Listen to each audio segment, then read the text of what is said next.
Not eating enough is the big one. If you're not fueling the body enough, the muscles aren't going to grow. It's as simple as that.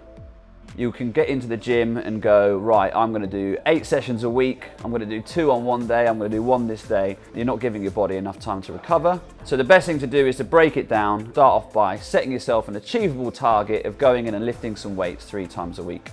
Get the food right, and then it will start to flow.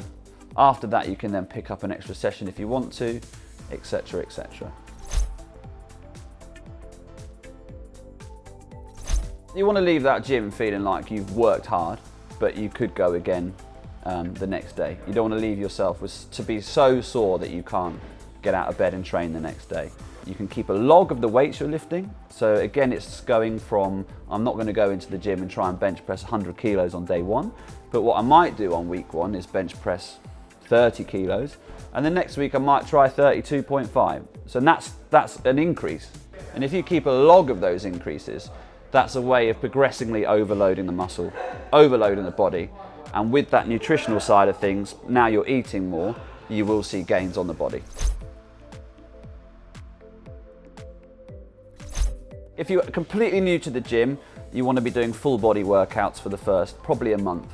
You might choose a leg press over a squat just to feel a bit safer. You might do a bench press, you might do a lat pull down, you might do a shoulder press. Big compound movements. And then after that month period, you might find, once you've logged your workouts, that this is getting a bit too easy. And then you can look at maybe splitting the body up. So you hear the classic, oh, it's legs day, it's chest day, it's back day. And you would go into something like that. And that's where you're really overloading the muscle purely on one workout, and you'll get a lot more benefit from it.